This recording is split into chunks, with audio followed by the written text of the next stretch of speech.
make plays with his legs. And Doug Peterson said that defenses often have trouble adjusting to a mobile quarterback. A lot of times they don't account for him. Anytime you can create a passing lane and you got a quarterback that can push up in the pocket and then separate from there, it just stresses the defense. And so that's where some of the big plays, can really show up.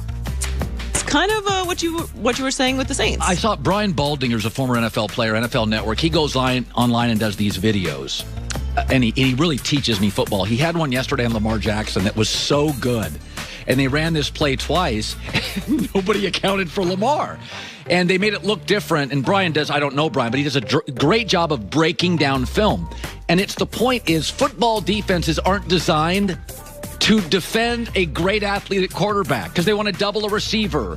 There's certain situational areas where if a quarterback's fast, we don't have a defensive player who matches up. He's matched up on the receivers. And traditionally, the best athlete does not play quarterback. So that's why the league is becoming more of a scoring league. Rules, and you don't really want to have to face a quarterback who's faster than your safeties, linebackers, and corners. I'd be interested to talk to some defensive coordinators who, moving forward, what is the plan for that? Because this is just a trend that's going to continue. The best athlete is now playing quarterback. Well, you know what the plan is? When they're out of the pocket, hit them a little late, and hopefully psychologically they get tired of running. But by the way, that does work. They penalize them for that now, too, so it's very risky. Yeah, it's risky. But one of the propositions is make sure you add a little elbow. Do that 4 or 5 times. Put a little fear in them. Yeah, after about 3 years, guys are like, I'm going to stay in the pocket. I mean, there's really no way to stop it if it's done efficiently. No. We talked to Aqib Talib yesterday. He's like, it's just, they hate it. Defenses hate going against running quarterbacks. It's very hard to account for them. And this weekend, they're going to be playing another running quarterback. So that'll be an exciting game, Eagles and Cardinals. So the Packers are currently in the top spot in the NFC and have everything working on offense. And Aaron Rodgers is very happy with the way his team is playing right now. Yeah, we're playing great football. Now we can say it. We're 14 weeks in, 13 games and a bye. So, now we can say it. We're having, a lot of success on offense. I think we're number 2 in yards. Not sure where we're at in points per game. We're number 2 in third down percentage, number 1 now in red zone. You ever know someone who, is the worst person to be wrong around? Feels like if you say something and Aaron Rodgers knows you're incorrect, you're gonna get the most calm undressing by Aaron Rodgers. You're bragging about something and then you're like, well, I was wrong and I got to run into this guy tomorrow. Aaron also has this thing where he wants you to think he's cool and doesn't care about stuff.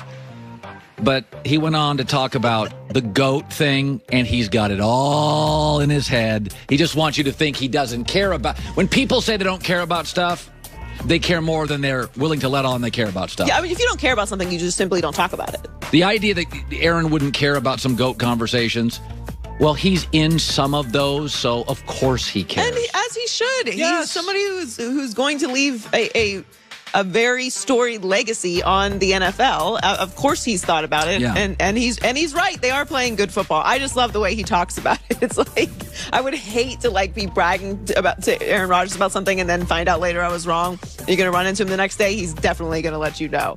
But they are atop the division and atop the NFC right now. The NFC playoff picture is kind of interesting because the in the hunt teams obviously we're not taking seriously at this point, but Vikings and Bears the really top of it's them. too good to take them seriously. Yes, exactly. The Seahawks, Bucks, and Cardinals are in the wild card positions right now with a little bit left to play, and obviously Rodgers is having an incredible season. Now I would say this: I think you really have to take the Seahawks seriously. I was texting with a member of the Seahawks last night, not going to give it out, and he said, "We're getting healthier. Watch out." They're a real team. The Seahawks are just very inconsistent. Chris Carson's healthy. Rashad Penny is supposed to play this week, so they'll have their top 2 running back talents and the 3 backup running back talents. Watch Seattle's run game starting this weekend. So finally, as you just mentioned earlier, Giannis signed his 5 years. Here we are. What a day. Let's argue. Live in Los Angeles, this is The Herd, wherever you may be. However you may be listening, we're on Fox Sports Radio, iHeartRadio, and FS1. Such a pleasure to be here today. Joy Taylor is joining me. Nick Wright, Joel Klatt today yell at me. How are you, Joy?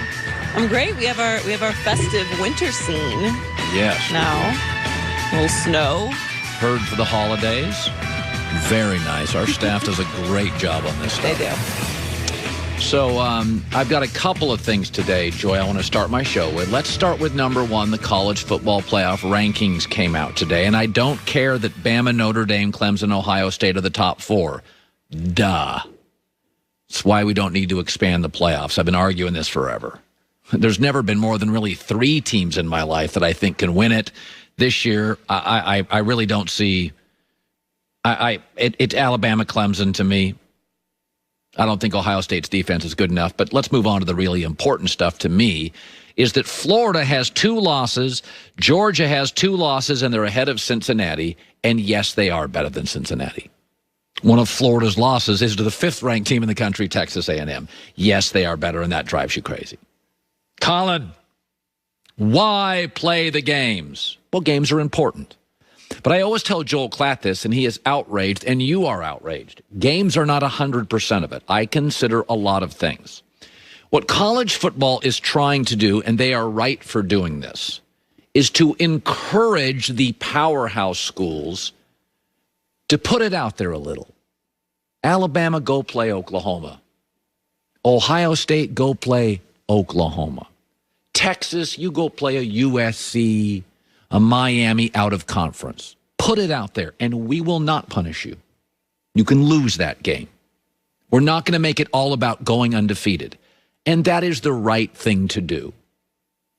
Because these schools control 30% of their schedules. And for the betterment of you, the consumer, and me, the media person, and the sport's overall health, you don't want Alabama playing Panera Bread 4 times a year. You want USC, you want Tennessee, you want LSU, Georgia. Notre Dame didn't have to schedule Georgia. They were 2 great games. And Notre Dame's going to do it again.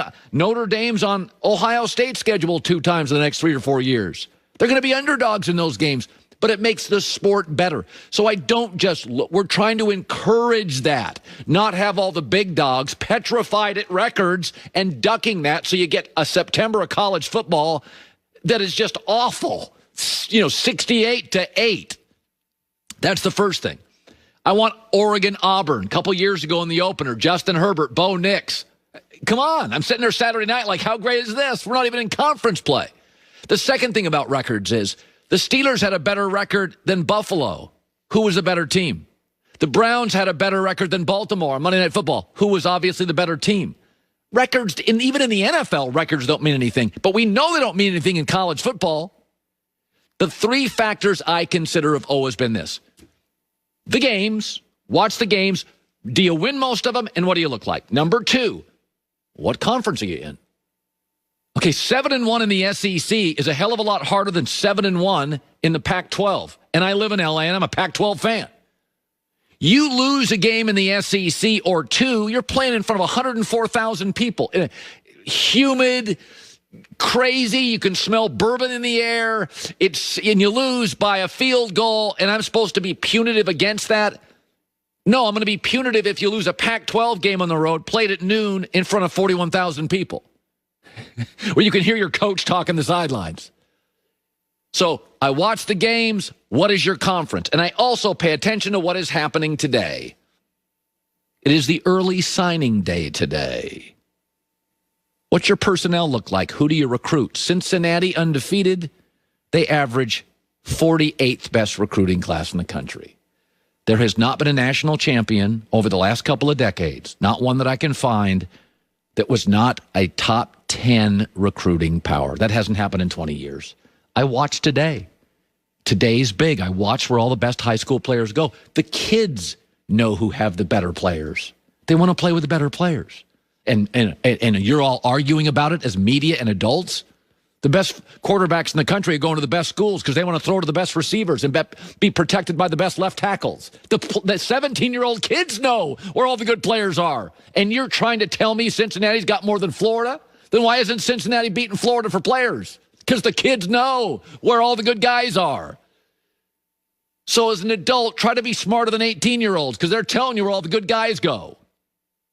By the way, if a kid didn't throw a shoe in the Florida game, we wouldn't be having these conversations. That's the only reason we're having them. Some young kid made a mistake and threw a shoe. But what we're trying to do in college football is encourage big games. Next 3 years, the Ohio State Buckeyes play Oregon, Notre Dame. Bama in the next 5 years plays Miami, Texas, Wisconsin, Florida State. We want more of that. You can't be totally beholden to records. Hell, you watched Sunday Night Football. The Steelers had the better record than the Bills. Who was better? Easily Buffalo.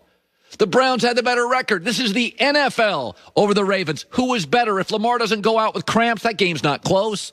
You can't be beholden to records. Stop all the whining by the media. 18-year-old kids today are telling you they want to go play with the best players. And you're 48 and whining about Cincinnati's record. Grow up. By the way, Cincinnati has 2 great NFL players. They're brothers. Travis Kelce, Jason Kelce. I'm going to go with genetics over the power of Cincinnati football. Stop making arguments that 18-year-olds can figure out. 18-year-olds today are going to the best programs because they want to play with the best players. And the best players historically win the national champions. If you're 48 and can't figure out that Florida's got more good players than Cincinnati, that is a you problem, not mine. Go Gators. And Georgia. I live in L.A. and I'm an SEC homer. All right, let me get into this story.